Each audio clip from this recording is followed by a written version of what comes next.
Hello, it's Justin, and today I want to talk about the fact that houses are often considered assets by accountants and conventional standards, but why you should not yourself consider a house as an asset.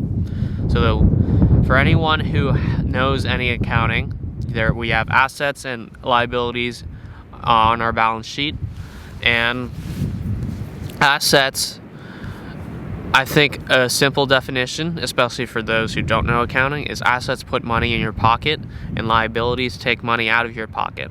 And obviously, houses have the potential to take money out of your pocket because you have to pay property taxes, you have to pay mortgage payments if you took a mortgage to buy a house, you have to pay utilities, you have to pay for water, for all the basic maintenance of a house, and that takes money out of your pocket. So I would say houses are not an asset, and even though yes, they could appreciate in value and you could sell them for a higher price, they again can depreciate in value, and maybe you can't sell it for a higher price, and you might lose wealth in that way. And adding on top of that, it takes every single year you have to pay the cost of maintaining a house with all the taxes, utility bills, etc. So houses are not an asset because they take money out of your pocket. You should consider them a liability. Yes, when you deal with accountants, they will treat a house as an asset, but you shouldn't think of it that way. And I want to talk about this because this channel talks about building wealth and personal finance, and I think this is an important topic because sometimes when people invest and they're thinking, oh, I should put money into assets because that would grow my wealth. But I don't think a house is a good investment, and because there's so many other vehicles of investment to grow your wealth. But I do think that buying a house is great because home ownership is great, and you should have your own place, and it feels good to have your own place. And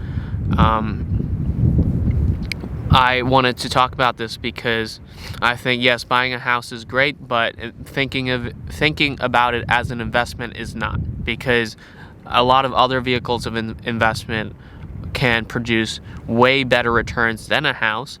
Plus, it doesn't take money out of your pocket constantly. You don't have to pay upkeep for them.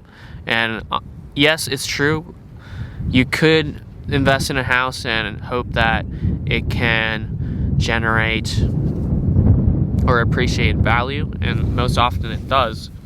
But the stock market is more likely to appreciate in value much faster than a house, and much more than the house.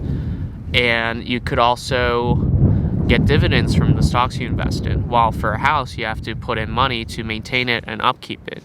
And when I'm talking about buying a house, I don't mean real estate investing, which is different, because then you're buying real estate and you can use it to generate rent revenue, which is different. I'm talking about buying your own house, and not to consider that as an investment, but consider that as a great purchase so you can own your own home. And I would highly recommend buying your own house if you want to, and because it's great to have the feeling of owning your own home, but just don't think of it as an investment.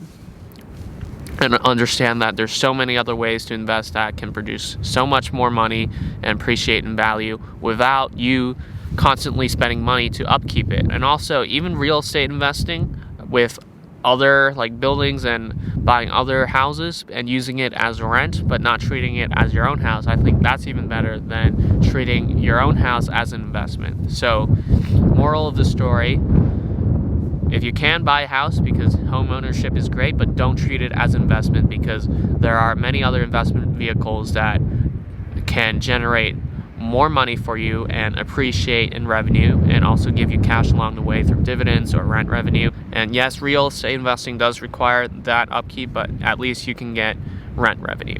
So thank you for watching. I hope you enjoyed this video. Like, comment, and subscribe, and hit the bell notifications so you get notified when new videos come out.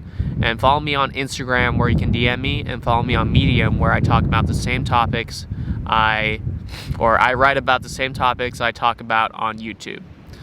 Thank you, and see you next time.